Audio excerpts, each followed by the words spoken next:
আচ্ছা, ভিডিও শুরু করার আগে আমি বলে নেই, কিছুদিন আগে আমি এই ভিডিওটা আপলোড করছিলাম, কিন্তু কপিরাইটের কারণে ইউটিউব থেকে ভিডিওটা ব্লক করে দেয়। যদিও আমি যেসব ক্লিপ ইউজ করছিলাম সেগুলো অনেক ছোট ছোট ক্লিপ ছিল। যাই হোক, ব্যাপার না, কষ্ট হলেও মানতে হবে। তাই আবারও আমি ভিডিওটা আপলোড করলাম, কিন্তু সব ঠিকঠাক করে। তো আপনাদের কাছে একটাই রিকোয়েস্ট আমার, আপনারা যারা আগেও দেখছেন এই ভিডিওটা তারা আরেকবার দেখুন, তাহলে যারা আগে ভিডিওটা দেখতে পায়নি তারাও দেখতে পাবে। তো অন্য কেউ দেখার সুযোগ করে দিন। তো এবার চলুন ফেরা যাক ভিডিওতে। হেই, কি অবস্থা বল আমার? কিছু মাস আগে আমি একটা ভিডিও আপলোড করি যেটাই বরবাদ মুভিটা যেভাবে এন্ড হইছে এইভাবে এন্ড হবার পরও কিভাবে পার্ট 2 করা যাবে সেটা বলি, এন্ড মুভিটা কিভাবে শুরু হলে আরো ভালো হবে সেটাও বলি। ওই ভিডিওটা আপনাদের অনেকের কাছেই ভালো লাগছে এন্ড অনেকে বলেছেন তার পরের কাহিনী কি হতে পারে সেটা নিয়ে ভিডিও বানাতে। আই মিন এই ভিডিওটার পার্ট 2 চাইছেন, আর যেহেতু আপনারা পছন্দ করছেন ভিডিওটা আর অনেকে বলেছেন পার্ট 2 এর কথা, তো আমি কিভাবে আর না বানিয়ে থাকি। যদিও এই ভিডিওটা আসতে একটু বেশি লেট হলো, এর জন্য আই এম এক্সট্রিমলি সরি, কিন্তু একটা জিনিস আমার বলতেই হবে, আমি কাহিনীটা এমন ভাবে বানাইছি যেটা দেখলে ভাই অনেস্টলি বলি আপনারা জোস লেভেলের মজা হবে। তো যারা আগের পার্টটা এখনো দেখেননি তারা এই ভিডিওর ডিসক্রিপশন ওই ভিডিও লিংক দিয়ে রাখছি, এইখানে ক্লিক করে আগের পার্টটা দেখে দেন এই পার্টটা দেখুন, কারণ ওইটার পরের থেকে এই কাহিনীটা শুরু। আর যারা আগেও দেখছেন তারা হয়তো ভুলে গেছেন, তো তাদেরকেও বলবো আরেকবার ওই ভিডিওটা দেখে দেন এই ভিডিওটা দেখুন, তাহলে বুঝতে সুবিধা হবে। তো প্যান্টের মধ্যে নাড়াচাড়া বন্ধ করুন, কারণ আজকের ভিডিওটা হবে পুরাই নেক্সট লেভেলের। তো লাস্ট ভিডিওতে যে জায়গায় ছিলাম, ফারহানের একটা চাচাতো ভাই আছে যে আরিয়ানকে মারতে চায়, কারণ আরিয়ান তার পুরো গোষ্ঠী মেরে দিছে। অন্যদিকে আরিয়ান তো নিতুর শোকে একদম পাগলের মতন হয়ে যায়, তখন সে আবার নেশার জগতে ফিরে যায় নিতুকে ভোলার জন্য। অন্যদিকে এত সময় যাওয়ার কারণে দেশের মানুষও আস্তে আস্তে ওই ঘটনাগুলা ভোলা স্টার্ট করে, কিন্তু আদিপ মির্জার মনে তখনও ভয়, কারণ সে জানে ফারহানের চাচাতো ভাই কতটা ভয়ানক। ও একটা কথা বলি, ভিলেন যত পাওয়ারফুল হয় কাহিনীও তত মারাত্মক হয় ভাই। যাই হোক, অন্যদিকে ফারহানের চাচাতো ভাই আরিয়ানের খোঁজ না পেয়ে সে আদিপ মির্জার যেসব বিজনেস আছে সেগুলো এসে হামলা চালায়। এর ফলে তার বিজনেসে লাল নীল হলুদ সবুজ সব বাতি জ্বলতে শুরু করে, এতে আদিপ মির্জা অনেক ঝামেলায় পড়ে যায়। অন্যদিকে আরিয়ান এগুলোর কিছুই এখন পর্যন্ত জানতো না, কারণ আদিপ মির্জা তাকে এইসব না জানিয়ে গোপন রাখছে, কারণ আরিয়ান যদি এইসব জানে তাহলে সে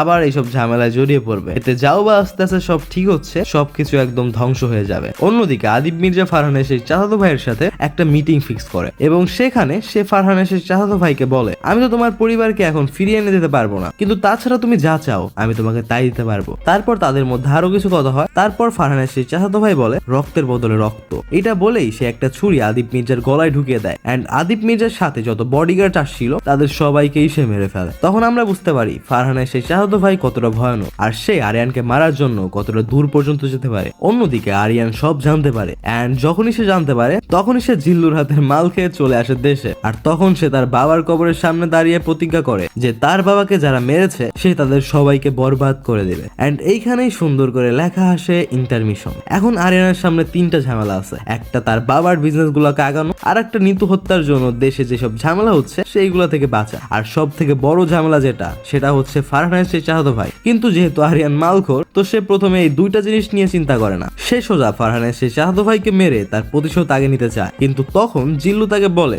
ভাই আপনি অনেকদিন দেশে ছিলেন না, আপনার আগে সবকিছু গুছিয়ে নেওয়া উচিত, কারণ এখন আদিপ স্যারও নেই, তো সবকিছু আগে গুছিয়ে তারপর প্রতিশোধ নেওয়াটা ভালো। তো এইখানে প্রথমবার জিল্লুর এই কথাটা আরিয়ান শোনে, কারণ তার বাবাও ঠান্ডা মাথায় সব জিনিসের সমাধান করত, তো বাবার দেখানো পথই সে বেছে নেয়। কিন্তু অন্যদিকে ফারহানের চাচাতো ভাই আরো বেশি পাওয়ারফুল হয়ে থাকে, এন্ড আরো পলিটিশিয়ানদের সাথেও তার সম্পর্ক হয়ে থাকে, কারণ আরিয়ান এর আগে অনেক পলিটিশিয়ানদেরকে মেরেছিল, তো শত্রুর শত্রু তো বন্ধুই হয় তাই না। তো আরিয়ানের চাচাতো ভাই প্রথমে আরিয়ানকে মারতে চায়, কিন্তু ইনি বলে আরিয়ানকে তিলে তিলে মারতে হবে, এর জন্য প্রথমে তাদের সব বিজনেস গুলাকে ধ্বংস করতে হবে। তো বুঝেনি তো পলিটিশিয়ানদের মাথায় শুধু পলিটিক্স, তো ইনি বলে যদি আরিয়ানদের বিজনেস গুলো আগে শেষ করে দেওয়া যায় তাহলে আরিয়ান এমনিতেই পাওয়ারলেস হয়ে যাবে, কারণ আরিয়ানের সব থেকে বড় পাওয়ার তার টাকা। তো তারপর তারা তাদের সবগুলা বিজনেস একটা একটা করে ধ্বংস করতে থাকে। অন্যদিকে আরিয়ান ভেঙে পড়তে শুরু করে, তখন সে এতটাই ভেঙে পড়ে যে সে একদম আহত বাঘের মতন হয়ে যায়, আর আহত বাঘ কতটা ভয়ঙ্কর হয় তা তো জানেনি। তো যেখানে শুধু প্রতিশোধটা ফারহানের চাচাতো ভাই পর্যন্ত সীমাবদ্ধ ছিল,